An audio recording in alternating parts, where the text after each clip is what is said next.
ഇന്നത്തെ ദിവസം മറ്റൊരു വളരെ പ്രധാനപ്പെട്ട വാർത്ത അത് വന്നിട്ടുണ്ടായിരുന്നത് ഇടുക്കിയിൽ കാട്ടാന ആക്രമണത്തിൽ വീട്ടമ്മ മരിച്ച സംഭവമായിരുന്നു. പക്ഷേ ഈ സംഭവത്തിന്റെ പേരിൽ അക്രമ സമരവുമായി ഇന്ന് കോൺഗ്രസ് നേതാക്കൾ രംഗത്തെത്തിയതും വലിയ വിവാദങ്ങൾക്ക് വഴിവെച്ചു.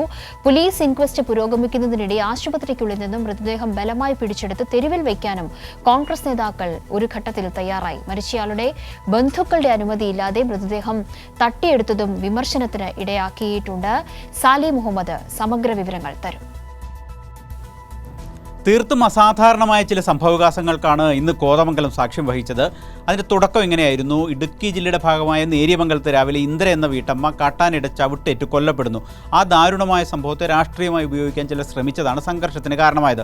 സ്വാഭാവികമായും ഈ മൃതദേഹം തൊട്ടടുത്തുള്ള ആശുപത്രിയെ കോതമംഗലം താലൂക്ക് ആശുപത്രിയിലേക്ക് കൊണ്ടുവരുന്നു. അവിടെ ഇൻക്വസ്റ്റ് ഉൾപ്പെടെയുള്ള നടപടികൾ പുരോഗമിക്കുന്നതിനിടെയാണ് ചില കോൺഗ്രസ് നേതാക്കളുടെ രംഗപ്രവേശം. അതിൽ Ernakulam DCC president Muhammad Shiyas, Dean Kuriakose MP, ചില MLA മാർ ഉൾപ്പെടെയുള്ള ആളുകളാണ് ഇത്തരത്തിൽ പ്രതിഷേധത്തിലേക്ക് കടന്നത്. പക്ഷേ ആ പ്രതിഷേധത്തിൻ്റെ പ്രശ്നം ആ മൃതദേഹം ഇൻക്വസ്റ്റ് നടത്തിക്കൊണ്ടുവന്ന മൃതദേഹം തട്ടിയെടുത്ത് തെരുവിൽ കൊണ്ടുപോയി വെക്കുന്നൊരു സാഹചര്യമാണ് ഉണ്ടായത്. അതിനെ പോലീസ് തടയാൻ ശ്രമിച്ചു. DYSP ഉൾപ്പെടെയുള്ളവരെ ആക്രമിക്കുകയായിരുന്നു മുഹമ്മദ് ഷിയാസ് ഉൾപ്പെടെയുള്ളവർ ചെയ്തത്. കയ്യേറ്റം ചെയ്യുന്ന ദൃശ്യങ്ങളും പുറത്തു വന്നിട്ടുണ്ട്. ഏതായാലും വലിയ ഒരു രാഷ്ട്രീയ പ്രശ്നമായി അത് മാറി.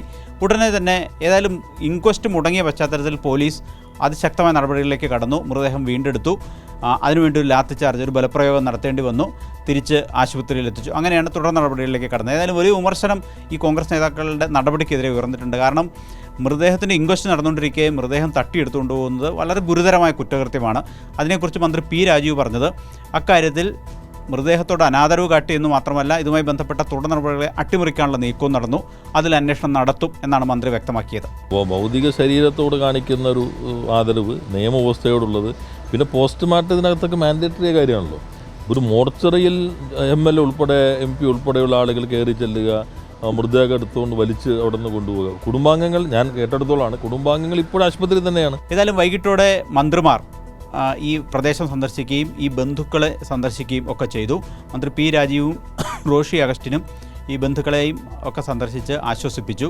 സർക്കാരിൻ്റെ ഭാഗത്തു നിന്ന് ധനസഹായം ഉൾപ്പെടെയുള്ള തുടർ നടപടികൾ ഉണ്ടാകും എന്ന് ഉറപ്പ് നൽകിയിട്ടുണ്ട്.